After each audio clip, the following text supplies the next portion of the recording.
后来乡亲啊，过来这嘛是生钱包仔的小幸福。中油来宣布，今仔日开始调降到6月份天然气的计价，这个降幅超过10%，是4年来上大的降幅。啊，那这个标牌价更加来到17年来的新低点。安尼甲算算咧，家庭用户平均通啊生25块到38块。也毋过汤啊装的假数，因为中油进前已经有吸收起价这个部分，所以即届汤啊装的假数无要对咧调降。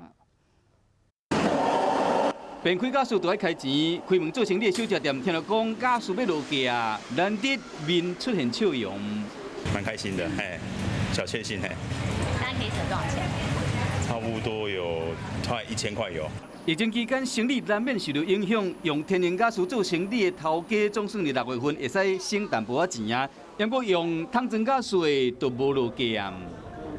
在5月以前呢，我们中油公司已经吸收了每公斤呢是5.3元。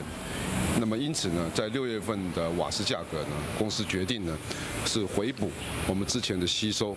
6月份包括汤装假数、工业用的丙烷、甲车用的假数，本来应该降6天，不过都爱补进前的起伏，所以讲暂时无要落价。是讲天然气的计算方式无同款，所以讲调降每粒8角6，这是17年来新低点，降幅达到10.24%，嘛创下4年来最大的降幅。算算的家庭用户一个月平均会使省25块到38块，虽然讲金额无算济，不过伫疫情影响下，嘛算是一项好消息。